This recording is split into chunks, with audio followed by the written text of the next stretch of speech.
Hello,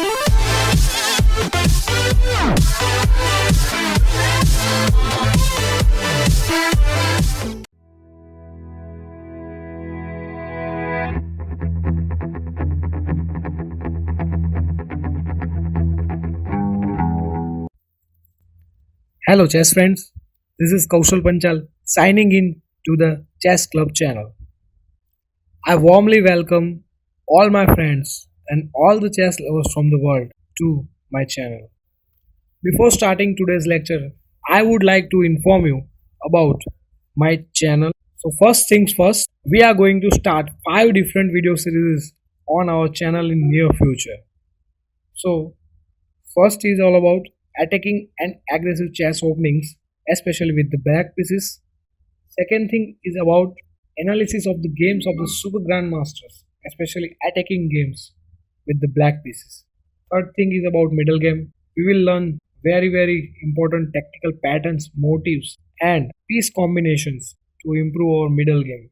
Fourth thing is about most common chess traps, tricks, and puzzles such as mate in 4, mate in 6 with solution. And fifth thing is very important. It is about endgame strategy, principles, and techniques to win a drawish game to a winning game. As you all know, today's players are very well prepared because of the chess engines, so they don't get caught in the openings. So endgames are very important.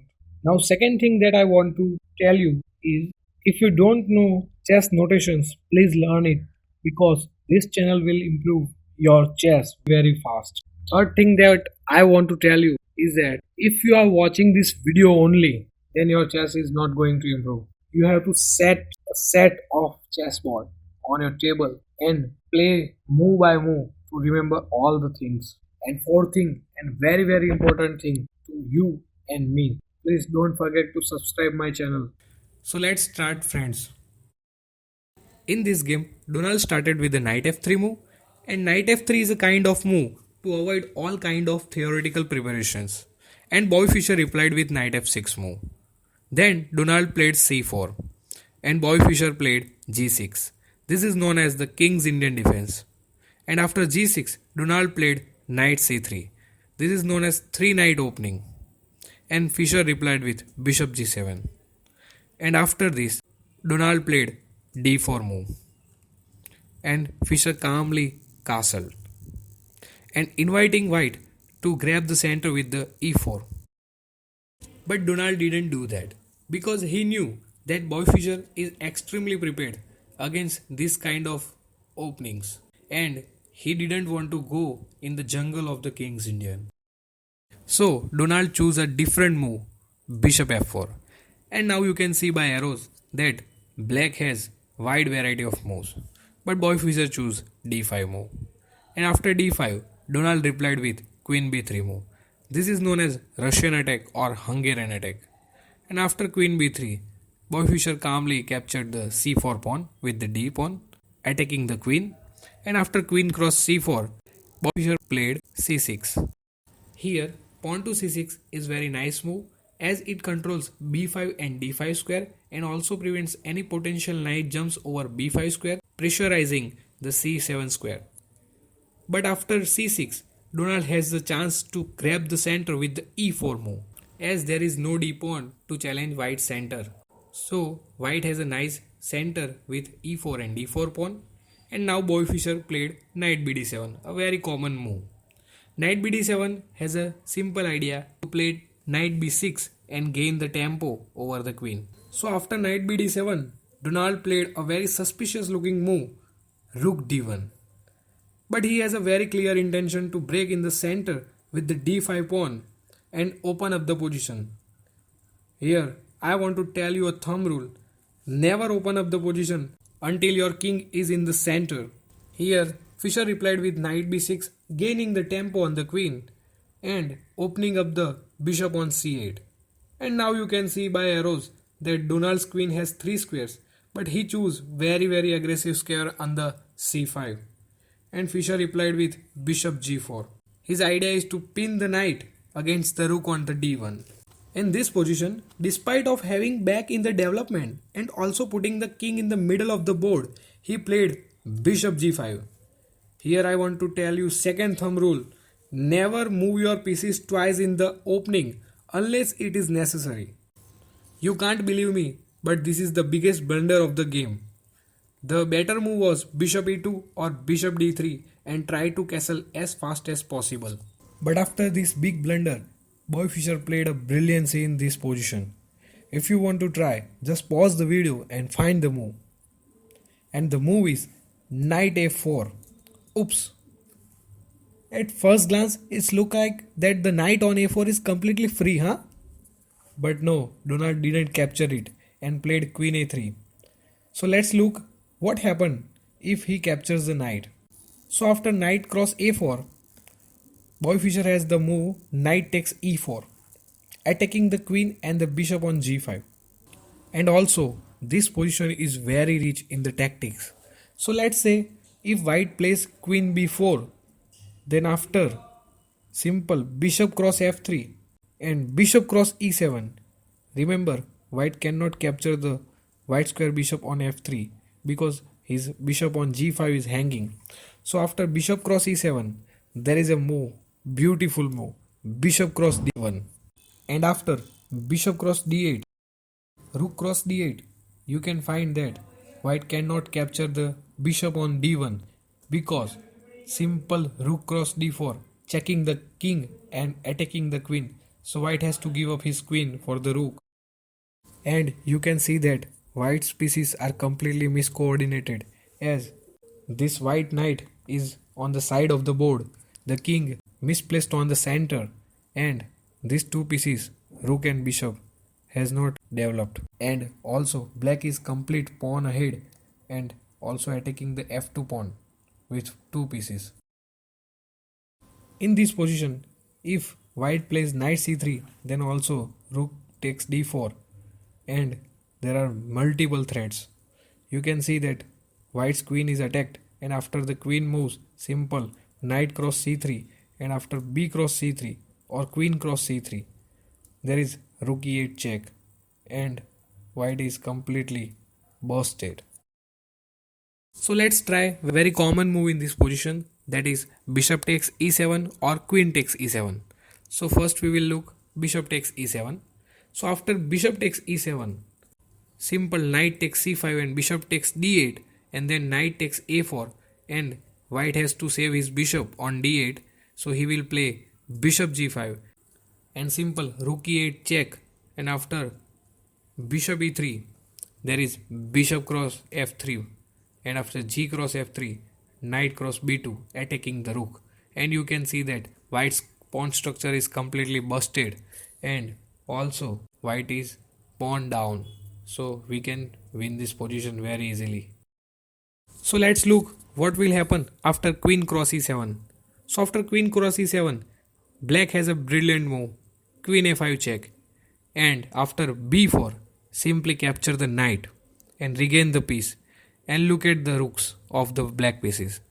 The rook on f8 has future on e8 and the rook on a8 has future on d8, and also there is a big threat of just playing rook e8 and trapping the queen, because after rook e8 and queen cross b7 there is a knight c5 check and queen is gone.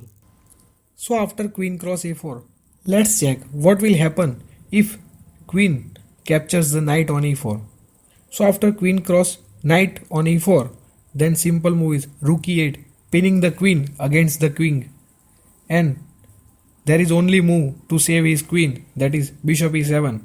But after simple bishop cross f3 and g cross f3 and bishop f8, you can see that we will regain our piece, and also there is a x-ray behind the bishop on e7. And look at the horrible pawn structure of the white.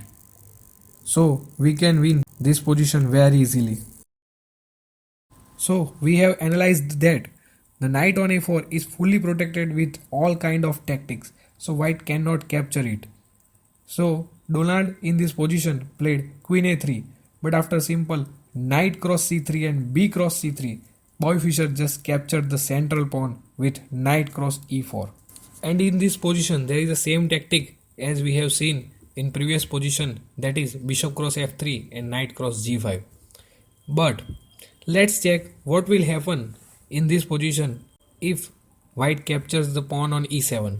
So in this position white has again the choice to capture with queen or to capture with bishop. So let's check first queen takes e7. So after simple queen takes e7, black will capture his queen, and after bishop takes e7, simple rook e8, and look at the tactics working for black. Black cannot move his bishop because of knight's discovery on his rooks. So this is completely lost position. So we have seen that queen cross e7 is dead lost position for the white. So let's check what will happen after bishop cross e7 and try to take exchange of black.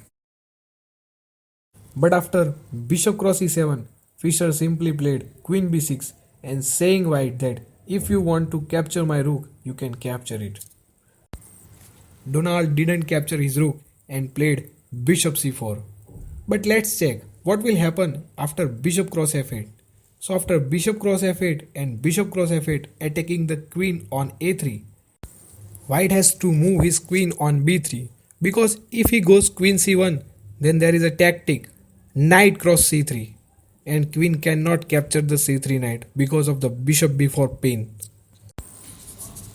So after queen b3, black will simply capture the queen, and after a cross b, black will play rook e8, and you can see the disadvantage of having the king in the middle of the board, and there is a threat of knight g3 or knight c3 and capturing the exchange also. In this position, bishop e2 or bishop c4 both are not working. So let's look both the moves. So let's look first bishop e2. So after bishop e2, black will capture the pawn on c3 attacking the rook on d1 and also bishop on a2. And after rook d2, once again black plays the knight on e4 attacking the rook, and after rook b2, black will play bishop cross f3, and you can see that white cannot capture the bishop by bishop e2 because of the knight g3 flying check to the king, and the rook on h1 is gone. So after g cross f3, black will play bishop b4 check, and once again king cannot go to the d1 square because of the knight f2 check, so he has to go to king f1. But after simple knight d2 check, and white has to give up his exchange because white's king cannot go to the g1 or g2 square because of bishop on a2 is hanging free, and also cannot go to the e1 square because of knight c4 discover check, and rook on b2 is free. So despite of having the opposite colored bishop, white is completely lost because of the bad pawn structure, and also black is clear pawn plus. So let's look what will happen after bishop c4. So after bishop c4, black will capture the pawn on c3 with the check by rook e8 and attacking the rook d1. So after king d2, black will capture the rook on d1, and after rook cross d1, you can see the scenario is also same. So we have analyzed that bishop cross f8 is dead loss for the white, and Donald correctly evaluated the position and did not play bishop cross f8. Instead, he played bishop c4. But in this position, Boy Fischer once again showing his brilliancy and played the amazing move. If you want to try, just pause the video and find the move. Yup, once again tactics working for the black pieces. Knight cross c3. Ji haan, knight cross c3. Because queen cannot capture the knight because of the rook e8 pinning the bishop against the king. This is the disadvantage of having the king in the middle of the board. And after queen a3 supporting the bishop on a7, we will first play bishop cross f3, and after g cross f3, we will play bishop f8, and we will regain our piece with awesome position. And you can see that we have destroyed white's pawn structure also, and we are pawn ahead. So we have seen that after knight cross c3, queen cross c3 is not possible because of all these tactical patterns. So let's look another move, bishop cross f8.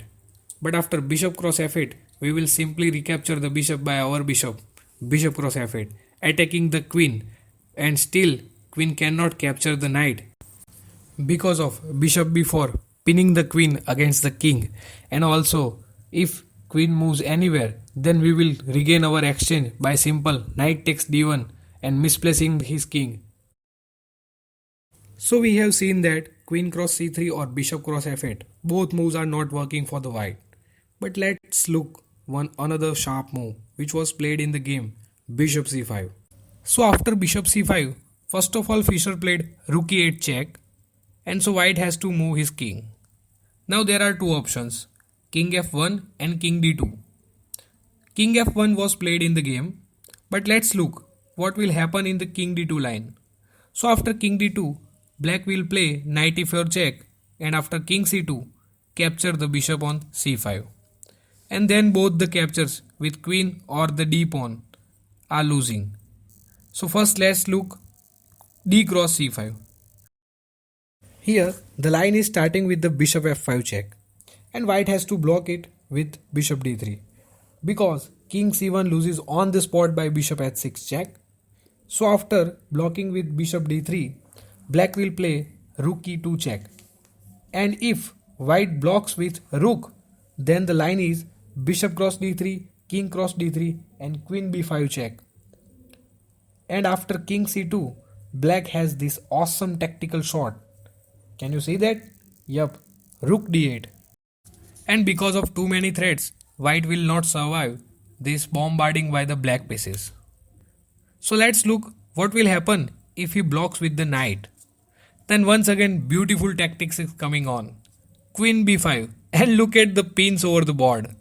So after bishop cross f5, one more shot, not capturing the bishop on f5 and just playing rook d8 and pressurizing on d2 square. And if he saves his bishop, you can find the mate in 8.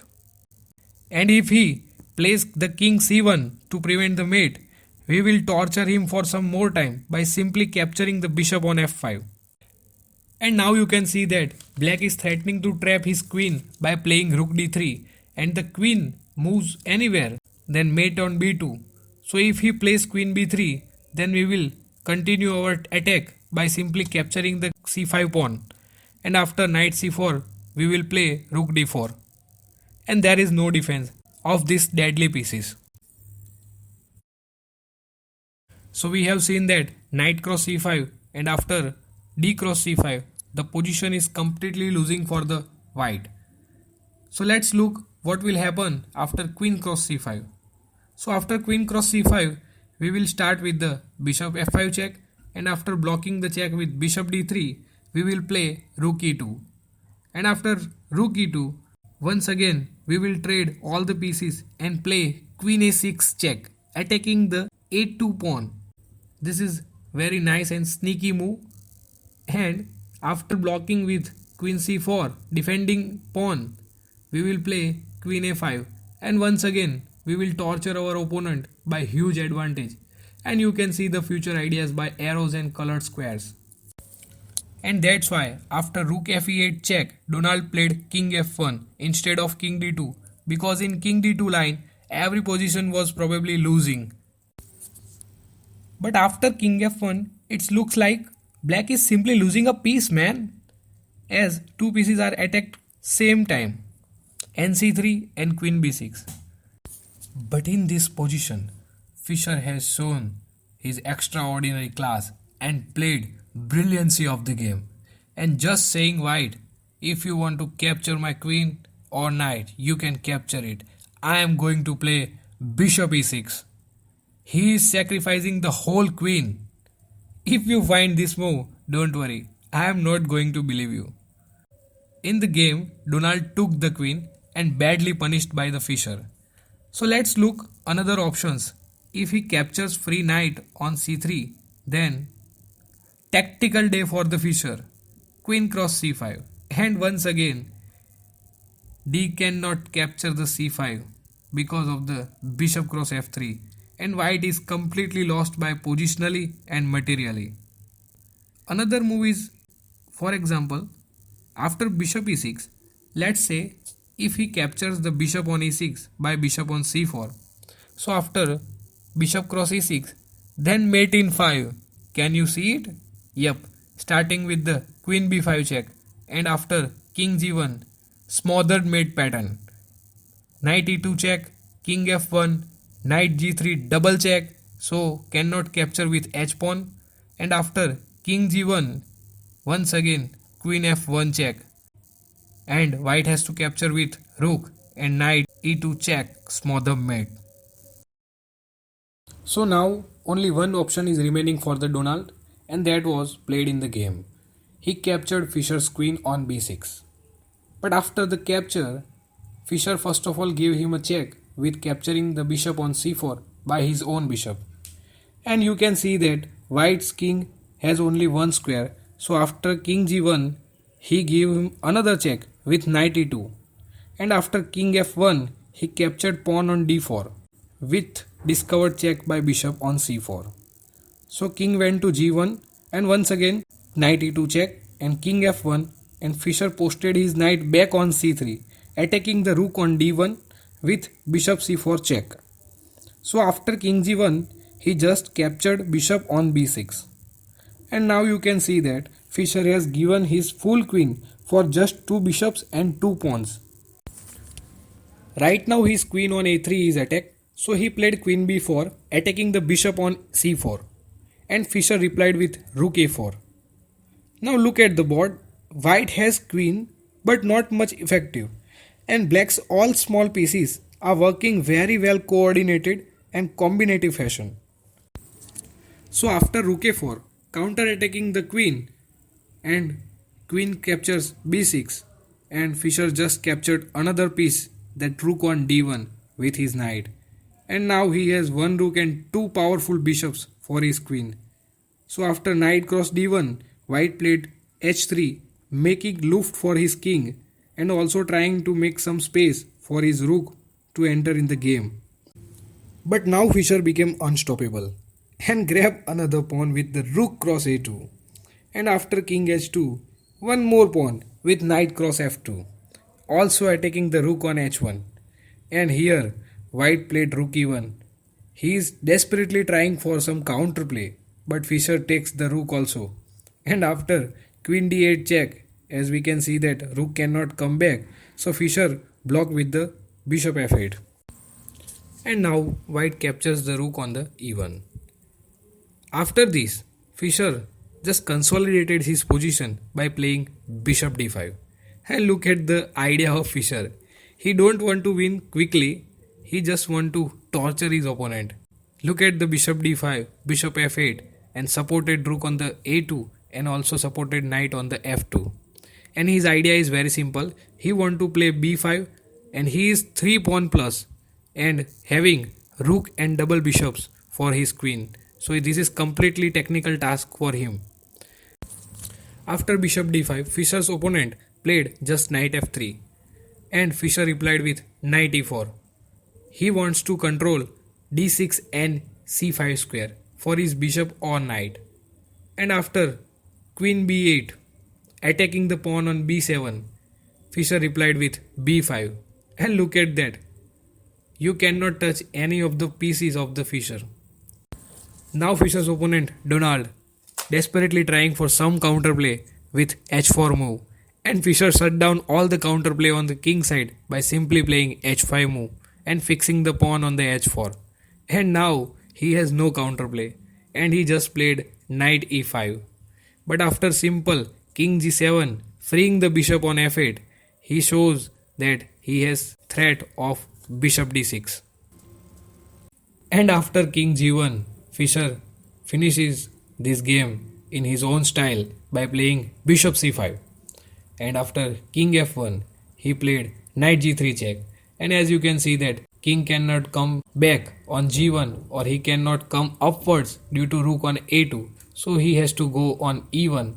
But after bishop b4 check and king d1 and bishop b3 check and king c1 and knight e2 check, and king goes to b1, and after simple knight c3 check and king goes to c1 and rook c2 check mate. Look at the mating net given to his opponent by Mr. Robert James Fischer. Awesome game, and this is my favorite game.